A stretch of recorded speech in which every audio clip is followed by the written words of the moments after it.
Would you like to retire early? Do you need to make up for some lost time? Well, then this will be the best thing you've watched this year, maybe ever. At least that's what one of my private REI Ace clients wanted me to say to you after she forwarded me this Dave Ramsey video.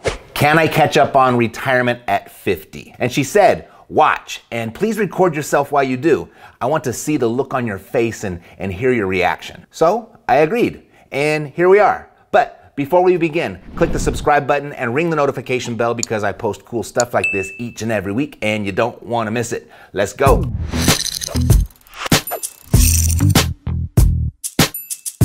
Hi, my name is Matt Theriault, CEO of Epic Real Estate, where I show people how to invest in real estate with an emphasis on retiring early. And one of my clients sent this Dave Ramsey video to me to watch, titled, Can I Catch Up on Retirement at 50? Alrighty, so let's watch. She visits DaveRamsey.com to ask, what are the steps to catching up on saving for retirement at 50 years of age? I feel the window to save is closing, but also trying to remain hopeful and focus. Help. Well, here's the reality. You know, Angie, you've got to be aware of your dream and know what it is you're chasing and why it matters to you. And it is never too late. If you wake up with air in your lungs, you've got an opportunity. But you have to have a plan. You've got to get on a budget. You got to get allergic to debt. And now, right now, sell some stuff. Look at taking on a second job if you have to. But you have to delete the unnecessary in your life so you can grab what's valuable. And you may have to look at downgrading lifestyle. And you do those things, and I'm going to tell you, you're going to grab back control.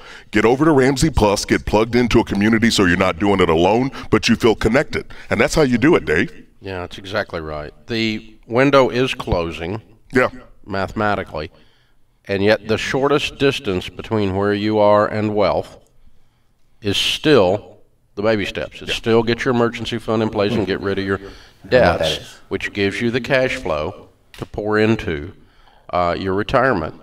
And increasing that and getting it up to 15%. If you save 15% of your income from age 50 to age 65 and you have an average income, you'll be able to retire. And I suspect you might make more than that and you might work longer than that through that period of time. It wouldn't be unusual for someone in their 50s. Average income entails also taking into account what people that are 22 years old make. Right. And so typically a 50-year-old has had an opportunity to grow their career, and I don't know what you do, Angie, but I'm just going to make a reasonable statistical assumption that you have an above-average income. Well, it's possible. I mean, that's the thing that I want people to hear out there, Dave, because I still get this question a lot.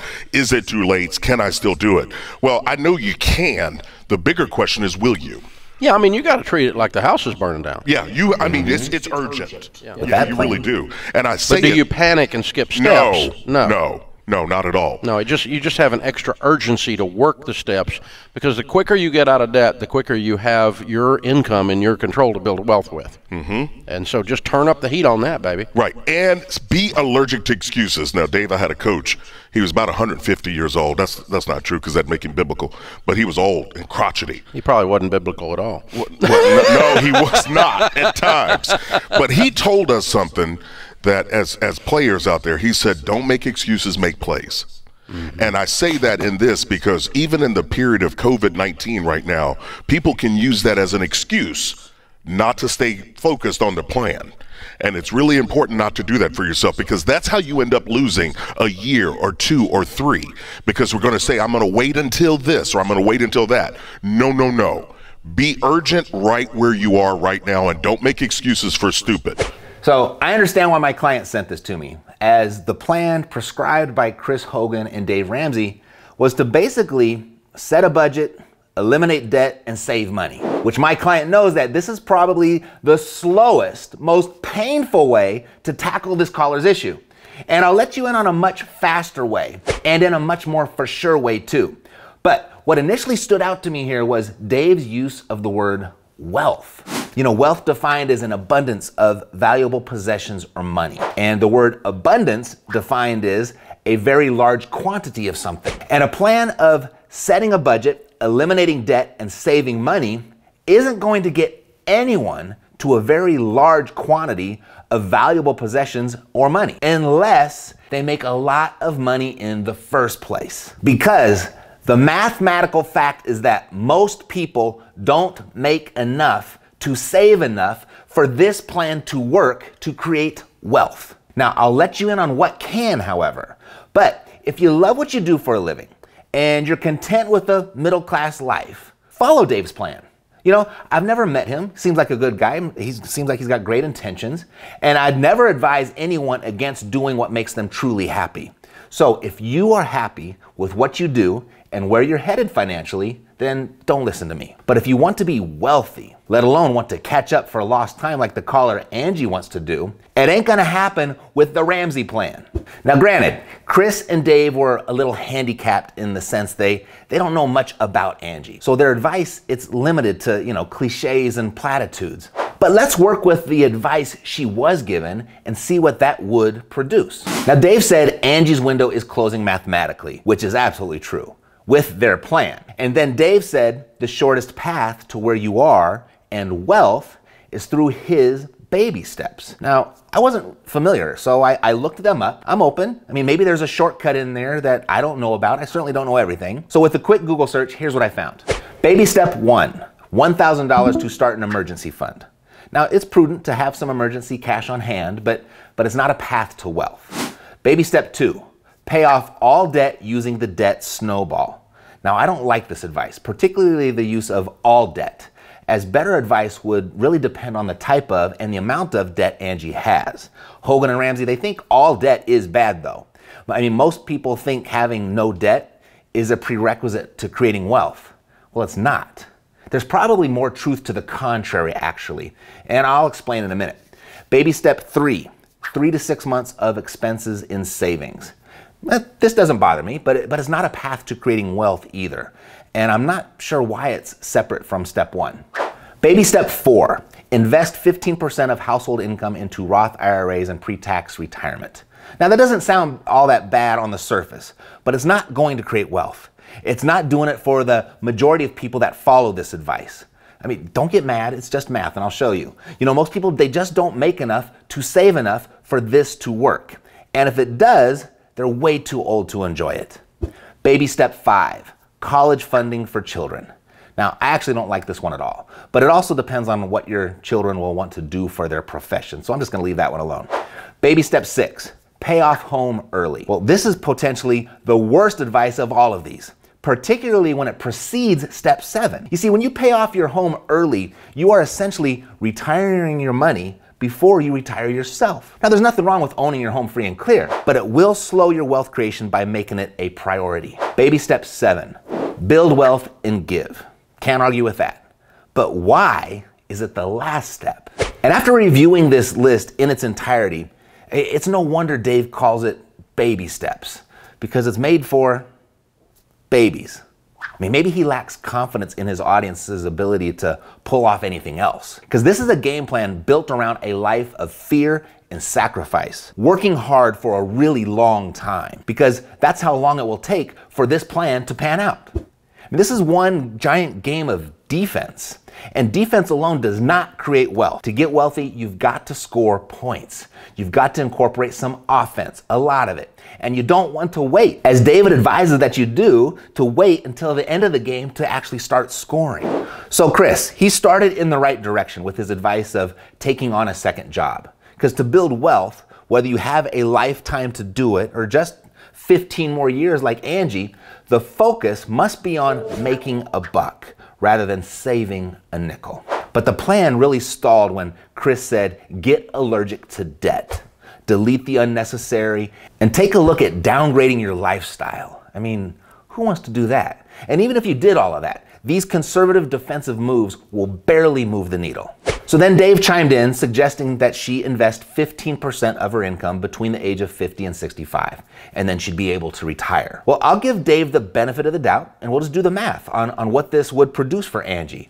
Now, like they acknowledged, we don't know much about Angie, so we're gonna have to make some assumptions. So we'll start here. The US median household income in 2019 was $63,030. And Dave mentioned how that number is brought down because you're averaging in the income of people in their 20s, and that her income, being 50 years old, would likely be more. So let's assume it's $75,000 a year. And we'll even assume that she has no debt to just paint a best case scenario. Now, if she were to save 15% of her income, as Dave suggested, that's $11,250 a year, or $937.50 per month until she's 65, of which would amount to $168,750. Now, if she had it invested in a better than average fund over a 15-year period, it seems it would be reasonable to expect an 8% return without any extraordinary risk. I mean, given her stage in life, you don't want to push it. So with this, she could expect a balance of $324,410 by the age of 65. Now, that seems respectable. Not wealthy, but respectable. But the real question is, how long would her money last? So most financial planners will recommend reducing risk the older you get and predict a 4 to 6% return at the time you start making your retirement withdrawals. So I'll use 6%, we'll be really optimistic in Angie's scenario, starting with our balance of $324,410, earning a 6% pre-tax return. And we'll assume she'll withdraw $5,000 a month, and we'll increase her withdrawal by 2% each year to compensate for cost of living expenses. Then we'll also assume that she moved to a 0% state income tax state. I just did that last year. And so we'll place her in a federal marginal tax bracket of 25%. With those assumptions, Angie's money is projected to last approximately 6 years. Angie will be just fine as long as she doesn't live a day past the age of 71. Now that sounds morbid, I know, but I bring that up specifically because this antiquated plan of setting a budget, eliminating debt, and saving money to retire became the norm when the average life expectancy was much younger. You know, just 50 years ago, life expectancy was 10 years less than it is right now.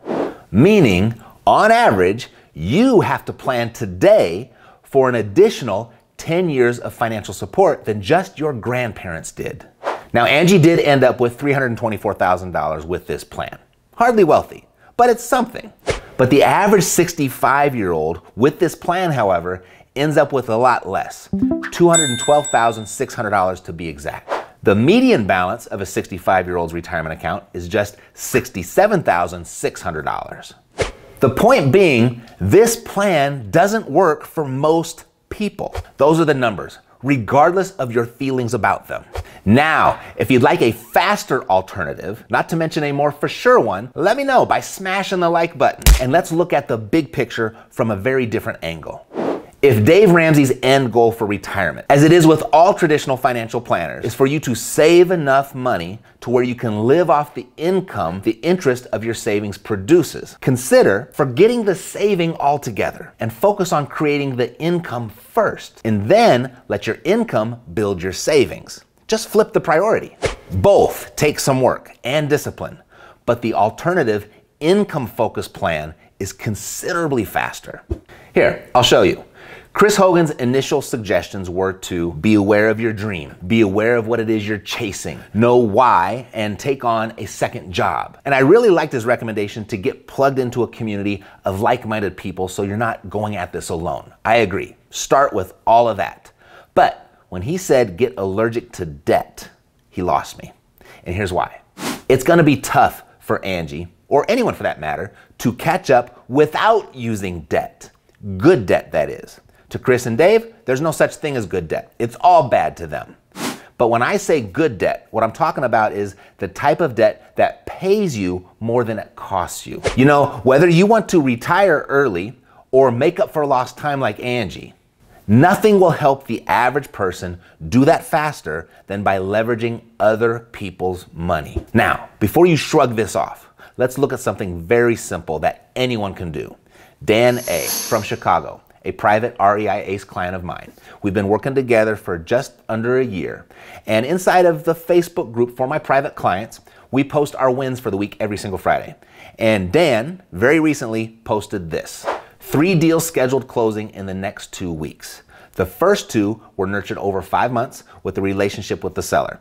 First one is closing Tuesday on a portfolio of 9 properties for $375,000. The seller is financing it with a $180,000 down payment, of which he borrowed in private money. So he's 100% financed on this deal, 100% debt. And the total monthly rent for this is $11,500, putting his cash-on-cash return in the first year at 26%. The second one, he signed an option to buy 13 more properties for $650,000, of which he'll borrow the money to buy those 2, of which will total a monthly rent of $15,790. And on the third one, he signed a contract for 2 subject to properties that will need some slight rehab work. So his exit strategy here is to sell them with a wraparound mortgage to a family unable to get a loan. And the spread there is expected from $250 to $450 on the wrap. I'm not sure if that's per property or not, but it doesn't really matter. The point being here, in less than a year, armed with the right information and backed by massive action, Dan created $27,000+ per month in monthly residual income. 1 year. His quick results are not typical, but they're not uncommon either. Bottom line, you don't need to start with a 401k and wait 40 years to retire. You need to start with some income properties and wait maybe 10 years for your properties to retire you. In Dan's case, he only needed 1 year using sound real estate advice to create 5 times the income that Angie is going to make using antiquated traditional advice over a 15-year period. Now, this isn't get rich quick.